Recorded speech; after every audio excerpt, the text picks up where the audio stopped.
el proceso de la depuradora Petar Chira, que es una planta que es de unidades físicas que consiste en separar los residuos a través de rejas electromecánicas, ¿no? Son rejas que tienen movimiento continuo, automatizadas y van poco a poco extrayendo los residuos en diferentes niveles. Por ejemplo, estaba hablando de los pozos de gruesos, acá se quedan los residuos gruesos, como por ejemplo lo que comenté, pedazos de rocas, llantas, animales muertos, residuos grandes, maleza, telas, polos, bolsas de plástico, botellas de plástico, un sinnúmero de residuos gruesos que no debería estar en la red sanitaria, pero lo está. Y estas unidades sirven para quedarnos con ese residuo. Acá tenemos contenedores de 15 cubos en donde se almacena todos esos residuos. Luego tenemos unas rejas de desbaste en donde tenemos dos líneas. La primera línea son rejas de desbaste de 10 milímetros y la segunda línea son rejas de desbaste de 6 milímetros. De esta forma, esos dos filtros trabajan de forma continua, ¿no? Y van quedándose con todos esos residuos ya más pequeños, ¿no? Y tienen tornillos sin fin, tornillos compactadores que desplazan todo ese residuo al compactador y separa el agua del residuo, ¿no? Y el residuo por el tornillo se estruja, se vuelve un poco más seco, se deshidrata, por así decirlo, y lo lleva al contenedor ya un poco más seco. Esa es la línea de desbaste. De esa forma, se van retirando poco a poco los residuos del flujo del agua residual. Luego tenemos unos desarenadores, que son estas unidades de acá, tanques, ¿no? Son desarenadores con base cónica que tienen platillos aireadores en la parte de la base. Y su nombre lo dice, ¿no? Su propósito de estos desarenadores es quitar la arena del fondo del desarenador. Se extraen los desarenadores por unas tuberías, unas bombas que son sumergibles, que llegan hasta el fondo de la base del desarenador y los puentes tienen una programación de vaivén que van haciendo que en el movimiento de ida y vuelta van succionando en la parte del fondo de la arena con el propio agua residual, ¿no? Se utiliza el agua residual para desplazar esas arenas a los clasificadores de arenas que son estas estructuras, ¿no? En estas estructuras tenemos equipos compactadores que separan la arena del agua residual, ¿no? Y todo el agua residual va en unos tanques que se llaman arquetas de vaciado, que son unos estanques, ¿no? Que trabajan, que tienen sensores de nivel en donde, por ejemplo, cuando se va almacenando el agua residual hasta cierta referencia, el nivel da una alarma y hace que las bombas que están en el fondo del tanque se prendan y vayan reinyectando esa agua residual nuevamente a la planta. La planta es automatizada, quiere decir que trabaja de forma automática desde un controlador que se llama la estación de escala, ¿no? Y, por ejemplo, quiere decir que yo puedo prender un equipo, apagar un equipo a través de un software, ¿no? Un programa. Quiere decir que si es que la planta estuviese al 100% de capacidad, no se necesitarían trabajadores, ¿no? O sea, la planta trabaja, por ejemplo, los fines de semana con dos operadores y solamente eso, dos operadores y la empresa que se encarga de hacer el movimiento de los residuos, ¿no? Que es la EPS. Estos dos operadores, ¿cuál es su función? Es velar de que todos los clasificadores, que son estas estructuras donde se van almacenando los residuos, ¿no? Que tenemos, por ejemplo, dos en pozos de gruesos, dos en desbaste, dos en desarenadores y dos en microtamizado, eh, tengan una supervisión del correcto llenado de los contenedores, ¿no? Hay 15 cubos, 15 contenedores de 15 cubos que se van llenando continuamente, porque el flujo que viene por este canal estructurado no deja de llegar, o sea, vienen esos 11 metros cúbicos los 365 días del año, las 24 horas, o sea, obviamente que el caudal varía en base a las horas, ¿no? De las 24 horas en las madrugadas, ¿no? Y en las noches el caudal baja, obviamente, por obvias razones, ¿no? Porque el caudal tiene un comportamiento, un desarrollo similar a la población, ¿no? A la población de Lima. Pero igual no deja de llegar el caudal a la planta, ¿no? Así que todas esas unidades tienen que estar funcionando, ¿no? Y si es que tenemos, por ejemplo, 6 líneas de desbastes en 10 milímetros, 6 líneas de desbastes en 6 milímetros y en 10, Si hay esa cantidad es porque la planta va trabajando en alternación, ¿no? O sea, no quiere decir que las 6 no van a estar funcionando todo el día, ¿no? O sea, por ejemplo, en un pico, en la hora pico que podríamos estar hablando de las 1 de la mañana, perdón, 12:30 a de 12:30 a 2 de la tarde o 2:30 de la tarde, que es el pico donde viene más caudal, se suele trabajar con cuatro, cuatro líneas de desbaste, ¿no? O sea, de las 6 trabajamos 4 y tenemos 2 en reserva, ¿no? Y así, también para la línea de 6 como la línea de 10, ¿no? Y en desarenadores también, ¿no? Tenemos 6 desarenadores, podemos estar trabajando con 3 o 4 desarenadores y tenemos 2 en reserva. Lo mismo sucede con el microtamizado. Los microtamices, ¿cuál es su función? Son filtros de 1 milímetro de haz de luz, ¿no? Que es bien pequeñito, en donde el agua residual que ya ha sido retirado de los materiales gruesos, como plásticos, bolsas, todo lo que fuere que sea robusto, luego después de haber pasado el filtro de desbaste de 10 milímetros, de 6 milímetros, haberse retirado la arena y la grasa, ¿no? de los desarenadores y desgrasadores, esa agua residual es filtrada por un filtro de 1 milímetro, que es esta estructura, este equipo que se llama microtamiz, y luego de eso ya el agua es almacenada en un tanque, que es este tanque, ¿no? Y por gravedad recorre el emisario submarino, ¿no? Para este proyecto, el emisario submarino tiene un diámetro de 3.900 metros, casi 4 kilómetros, ¿no? ¿Por qué 4 kilómetros? ¿Por qué un emisario tan grande? ¿No? Yo hago esa pregunta, ¿no? Y es para que la analicen, ¿no? Para que vayan analizando, viendo las preguntas que van a hacer más adelante, las pueden ir describiendo, ¿no? ¿Por qué 4 kilómetros? Por el volumen de agua residual que se filtra. Se trata, es bastante.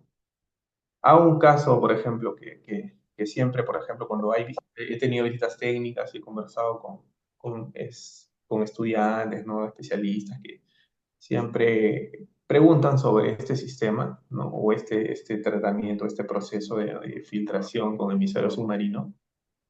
Hagamos el ejemplo en las pesqueras, por ejemplo. Una pesquera industrial tiene concentraciones de descarga bien elevadas en cuanto a carga orgánica. Estamos hablando, ahí podríamos hacer un ejemplo de 4.000 ppm, 5.000 ppm en carga orgánica, o sea, en DBO, ¿no?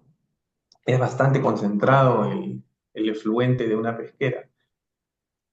¿Y cuál es su proceso? O sea, su proceso suelen ser tanques DAF, que son, por ejemplo, unos concentradores, porque acá para la extracción de la arena de la planta tenemos un DAF, que es obviamente, para concentrar esa grasa que se retira.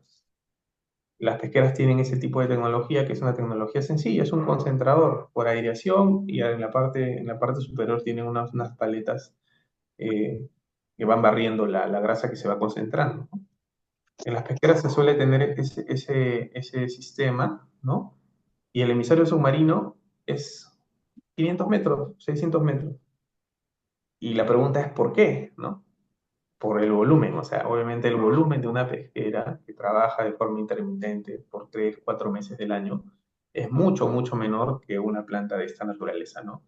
Doméstica, eh, que cubre el servicio esta planta cubre cerca de 4 o 5 millones de habitantes, que son como 6 7 distritos de la ciudad, y es uno de los proyectos eh, bandera, ¿no? Del saneamiento en Lima. Estos proyectos nacen del plan maestro de CEDAPAL, ¿no? que se planteó en cerca del 2004-2005, en donde la administradora de saneamiento en Lima hizo esa proyección, ¿no? Dijo, para los siguientes 30, 40 años, en esa época, ¿no? Lima tiene que tener un tratamiento del 100% de las aguas residuales, ¿no? Y ahí proyectó la construcción de estas dos megaplantas, ¿no? Por la parte norte de Lima, en la Petar Tahuada, una planta existente ya tendrá cerca de 13 años, tal vez, de operación y mantenimiento, y por la parte sur de Lima, Petar La Chira, que es una planta ya existente que está entrando a su 10.º año de operación y mantenimiento. Y son son proyectos que funcionan, ¿no? Que retiran, o sea, la producción, por ejemplo, de esta planta, estamos hablando de alrededor de 700, 800 toneladas de residuos que antes iban a ir a las playas y actualmente están siendo retenidas, procesadas, los lodos están siendo, no tratados, por así decirlo, pero sí están siendo retenidos, modificados, porque obviamente ya no llegan así como está en el flujo, porque los compactadores, los tornillos los van modificando, los hacen más compactos, ¿no? Y son llevados a un relleno sanitario, ¿no? Ese es el verdadero impacto de este tipo de megaproyectos. No pensemos en el costo-beneficio que estos proyectos causan. O sea, están recepcionando una cantidad, una barbaridad de residuos que antes iban a ir al mar y nadie los iba a sacar, iban a estar ahí, tanto plásticos, materia orgánica, ¿no? Más que todo los plásticos, ¿no? Que es lo que más causa el impacto al ecosistema marino, ¿no? Por ejemplo, en unidades auxiliares, ¿no? Que cuenta las instalaciones de esta planta, ¿no? Que es este caso que vamos a evaluar para el tratamiento preliminar avanzado, tiene, por ejemplo, un sistema de extracción de olores, ¿no? O sea, toda la planta, si bien es cierto, a nadie nos gustaría tener como vecino una depuradora, ¿no? Hay siempre ese cliché, ¿no? De que no, que las plantas de tratamiento huelen mal, que me va a generar vectores, me va a traer moscas, pero no es así. O sea, la tecnología puede cubrir todo ese tipo de aspectos ambientales, ¿no? En este caso, esta planta evaluó ese aspecto ambiental y contempló dentro de su ingeniería un sistema de desodorización de olores, ¿no? Que es un tratamiento de todos los gases que se emiten al ambiente, ¿no? Es como un extractor de esos gases que son luego tratados y luego liberados al ambiente a través de las torres de desodorización. Esas son las arquetas de vaciado, lo que comentaba, ¿no? Que utilizamos el mismo agua residual que viene en el flujo de la red para movilizar todos estos residuos, tanto para la zona de desarenadores, ¿no? Más que todo es ahí la producción de la planta, estamos hablando del total un 60%, ¿no? Un 60% de los residuos, más que todo, son arenas que se extraen del residuo, ¿no? Este proyecto,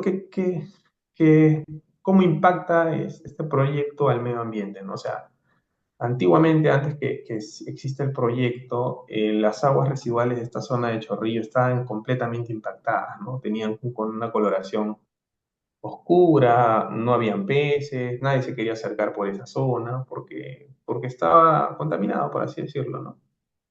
Pero ahora no, actualmente ya en esa zona incluso hasta se practica la pesca, a veces se está tratando de incentivar el turismo porque cerca hay unas peñas, hay como un turismo un poco de entrar por unos peñascos que están cerca, ¿no? A veces se surfean, a veces hay visitantes que surfean ahí las playas de esa zona y hay una recuperación, ¿no? De todo ese ecosistema marino que antiguamente había sido impactado, ¿no? Hay algo importante por mencionar, ¿no? Por ejemplo, todos los cuerpos naturales, todos los, los cuerpos receptores, por así decirlo, tienen una propiedad, ¿no? Que es la autodepuración. La autodepuración de los cuerpos receptores es algo real. Cuando tú cortas la fuente de contaminación, el aporte de contaminación a esos cuerpos receptores, cuando hablo, por ejemplo, del mar, de los lagos, de los ríos, se ve, no de forma inmediata, ¿no? Porque eso no es magia, no va a pasar en horas, ¿no? Obviamente hay un proceso, un tiempo, ¿no? Que se da y se van recuperando. Poco a poco vas a ver pececillos, animales, ¿no? Vas a ver insectos, ¿no? Y esos son indicadores de que esa zona se está descontaminando y se está recuperando.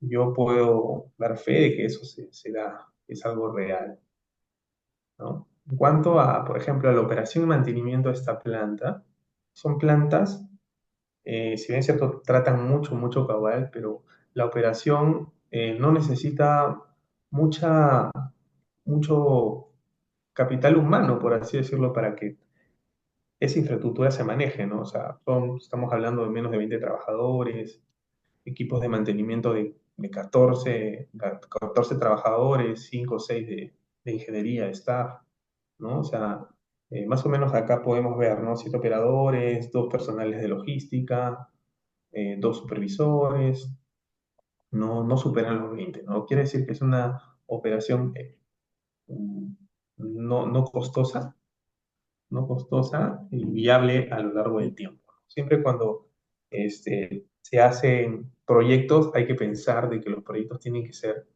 viables a lo largo del tiempo, o sea, la operación, ¿no? La operación no tiene que ser tan costosa porque si no, primero, si es que la operación necesitas personal demasiado cualificado, vas a tener problemas, en el mercado no vas a encontrar. Tienen que ser, por ejemplo, tienes que evaluar todos esos aspectos, ¿no? En este caso, este proyecto habla específicamente de Tarrachira. Eso se, se ve, se ve. En cuanto a medio ambiente, ¿no? Este tipo de infraestructuras, por ser de alto impacto, ¿no? Porque es agua residual tratada, ¿no? Que va a un cuerpo receptor, se necesitan tener todos los cumplimientos ambientales habidos y por haber, ¿no? En materia ambiental, bueno, yo soy ingeniero ambiental, ¿no? O sea, me dedico a esta especialidad, ¿no? Mi función es, por ejemplo, velar que en las plantas no se tengan incumplimientos, ¿no? O sea, que se cumplan todas las normas ambientales. Quiere decir que, por ejemplo, el proyecto, lo principal es que tenga su estudio de impacto ambiental, ¿no? Antes de que inicie la construcción del proyecto, ¿no? En la ingeniería, en la factibilidad, cuando se lanza a concurso y se gana el proyecto, antes de que inicie el proyecto ya tiene que estar aprobado el estudio de impacto ambiental y los demás permisos asociados, como son la autorización de vertimiento, ¿no? Es muy importante para infraestructuras con emisarios submarinos, porque es básico que un Ya. emisario, por ejemplo, en Entonces, tema medioambiental, luego de tener ya aprobado el estudio de impacto ambiental, ¿no? Se tiene que hacer el control, ¿no? El control de todos los compromisos ambientales al que el administrado, o sea, la empresa adjudicada, se ha comprometido, ¿no? Por ejemplo, ¿qué suele haber en proyectos de esta naturaleza o en todos los sectores, ¿no? Los monitoreos ambientales, ¿no? De calidad de agua, calidad de aire, calidad de agua marina, sedimentos marinos, ruido, diurno, nocturno, material particulado, ¿no? Eso son declaraciones juradas, ¿no? Cuando tú tienes un instrumento ambiental, un programa de manejo ambiental, tienes que pensar que eso es declaración jurada y es tu compromiso que no debes faltar de hacer. O sea, por ninguna causa debes olvidarte de hacer tu monitoreo, porque de esa forma tú mides a lo largo del tiempo cómo se va desarrollando y se va manejando tu proyecto. Acá podemos tener una vista, ¿no? De cómo era la descarga antes de que exista el proyecto y luego después de que se implementó el proyecto, ¿no? Ven la pluma de descarga que se genera en el mar, o esa mancha de agua residual que obviamente impacta, ¿no? Impacta porque, por ejemplo, en la zona de la costa del litoral peruano, no es tan profundo, tenemos el vaivén de las olas, ¿no? Y eso hace que sea un poco más complejo el tema de la descontaminación de las aguas residuales. Algo importante que hay que mencionar es que este tipo de infraestructura, planta de tratamiento preliminar avanzado como emisario submarino, funciona en ciertas situaciones. O sea, no puede funcionar, por ejemplo, en zonas en donde, por ejemplo, no existan profundidades del mar, ¿no? O sea, que el mar tenga una profundidad muy menor. Este proyecto, en la profundidad, estamos hablando de 60 metros de profundidad. Quiere decir que el emisario ha sido instalado, ha sido las obras que se han tenido que hacer para que ese emisario esté a 60 metros han sido algo importante, ¿no? O sea, es trabajos de ingeniería considerables, ¿no? Y esos 60 metros obviamente propician la dilución, ¿no? Hacen que la dilución se acelere a través de las corrientes, los cambios de temperatura, la, la, la, el oxígeno presente en el mar peruano. Nosotros tenemos una ventaja con respecto a otros países, por así decirlo, ¿no? Nosotros tenemos la corriente del Humboldt, ¿no? también se llama corriente peruana. Muchas personas le dicen así. ¿Cuál es la característica o la particularidad de esta corriente? Es que viene desde la zona del sur, toda la zona de Chile, y es una corriente inmensa que trae una serie de nutrientes, ¿no? Una serie de corrientes, ¿no? Y lo principal, oxígeno, ¿no? Oxígeno. Y el oxígeno es lo que hace que el mar peruano, ¿no? Y esos nutrientes que sea muy rico en productos hidrobiológicos, ¿no?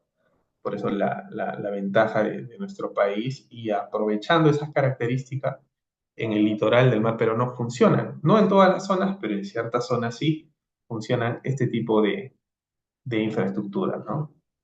Plantas de filtración, ¿no? Con emisarios submarinos.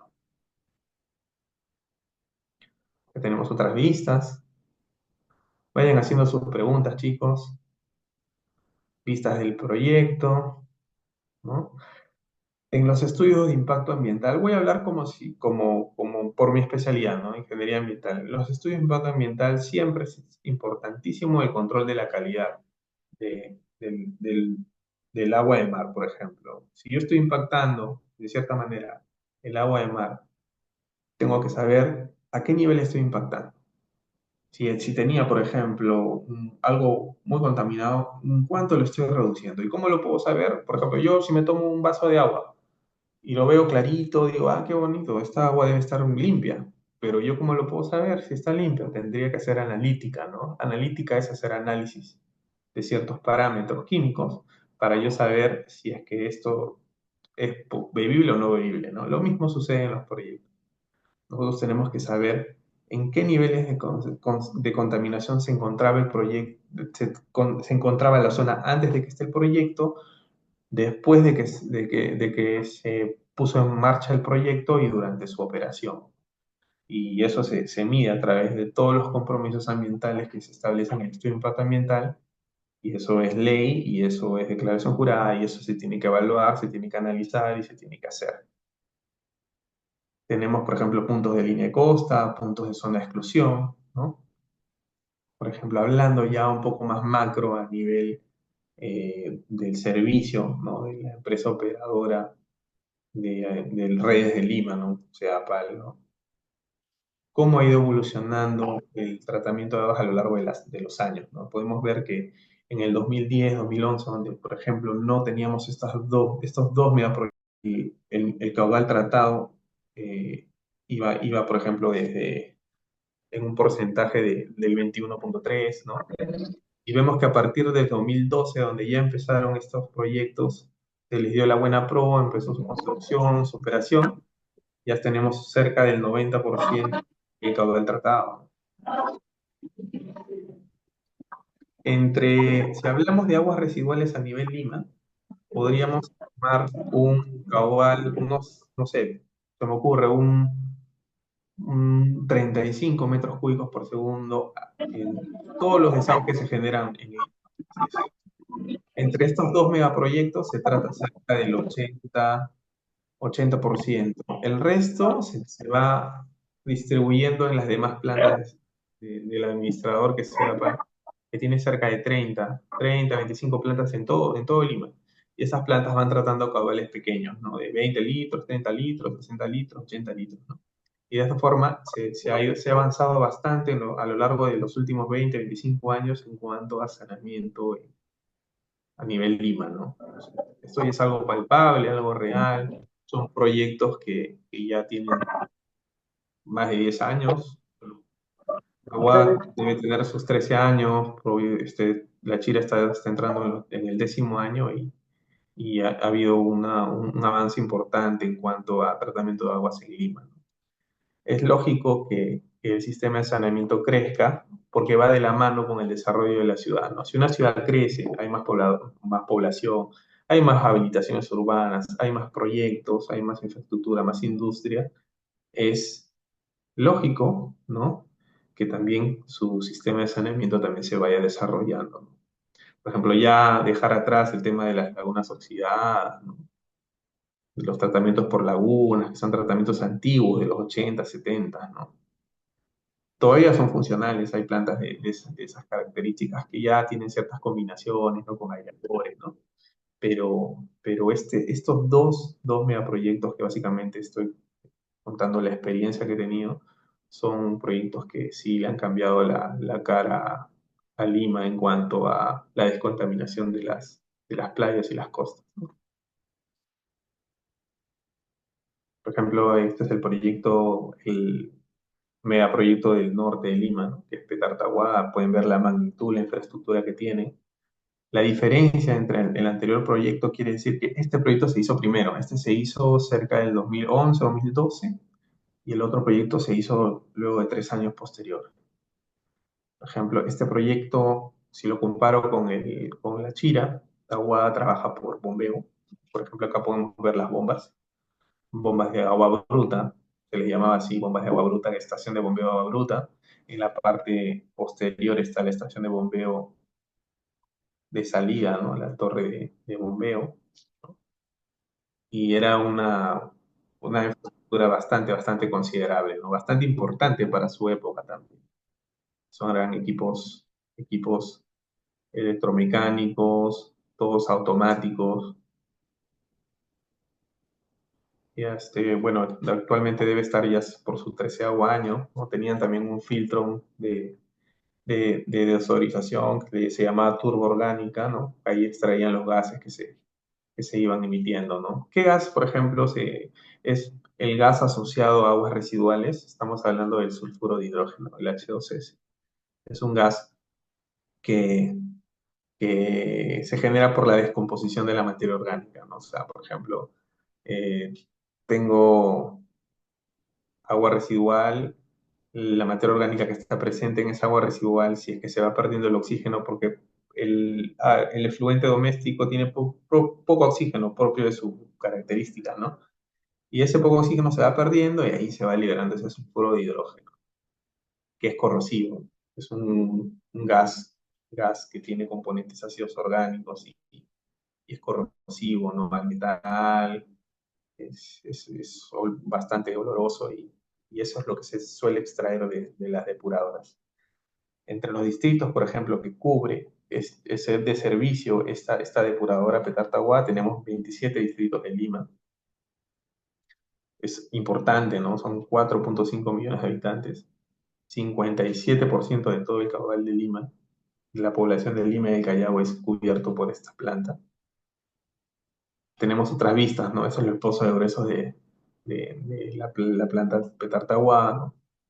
Son unidades que en su momento, cuando inició tal vez la operación, no se contemplaron, pero viendo la realidad de- de- del Perú, ¿no? Por ejemplo, cuando se diseñan plantas, se suele utilizar información, ¿no? Información como el MEDCAL, ¿no? Que es para el diseño de las plantas, ¿no? Es lo que suelen ser los proyectistas, ¿no? Pero toman información que son índices, ¿no? O índices que están calculados con realidades de otros países, ¿no?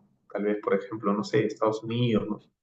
Pero cada país tiene sus propias características, ¿no? Por ejemplo, ¿qué estamos ahorita pasando en Lima, ¿no? O sea, ahorita estamos en verano y todo el mar está oscuro, está turbio, ¿no? Por las lluvias, ¿no? En la época de venida de las lluvias, estos 3, 4 meses de inicios de año, vienen una serie de, de residuos, de piedras, ¿no? Y todo lo que viene por los ríos también de alguna forma llegan a estas plantas, ¿no? Llegan esos cantos rodados, esas piedras, ¿no? Y estas unidades que son los pozos gruesos te ayudan mucho con este tipo de problemáticas, ¿no? Todos esos cantos rodados, esas piedras, se quedan acá porque ese es el principio de estas unidades. Estás en la estación de bombeo, ¿no? Son bombas importantes, bombas de marca Flight, inmensas, ¿no? Mueven una cantidad importante de caudal.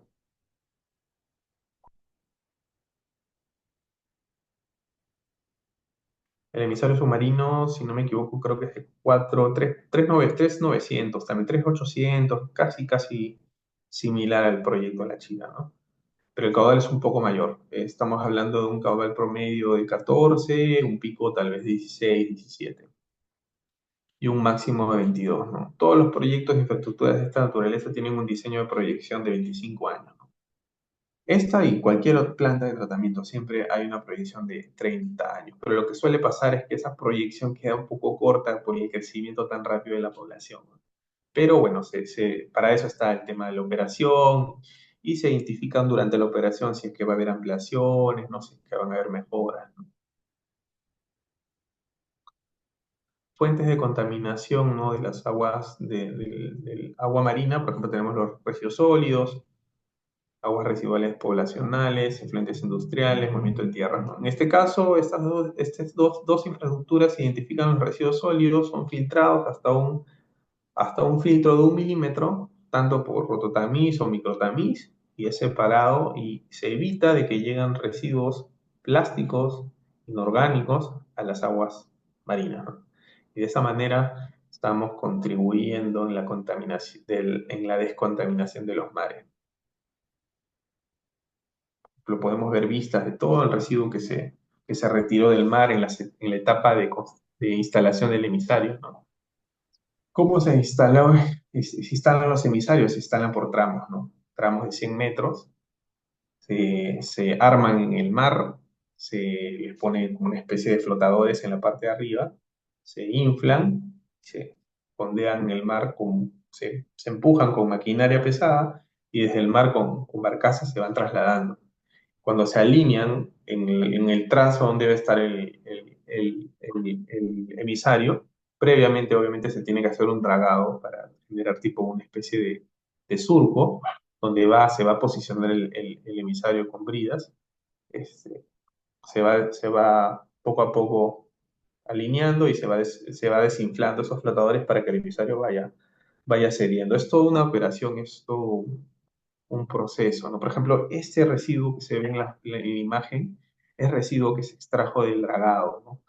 Exactamente, cuando habla de dragado quiere decir de esos residuos que se tuvieron que ir sacando el sedimento marino para poder colocar esos fondos, ¿no? Ahí, por ejemplo, este es un caso, o sea, esta foto te hace pensar bastante de cómo está realmente el fondo marino impactado, ¿no?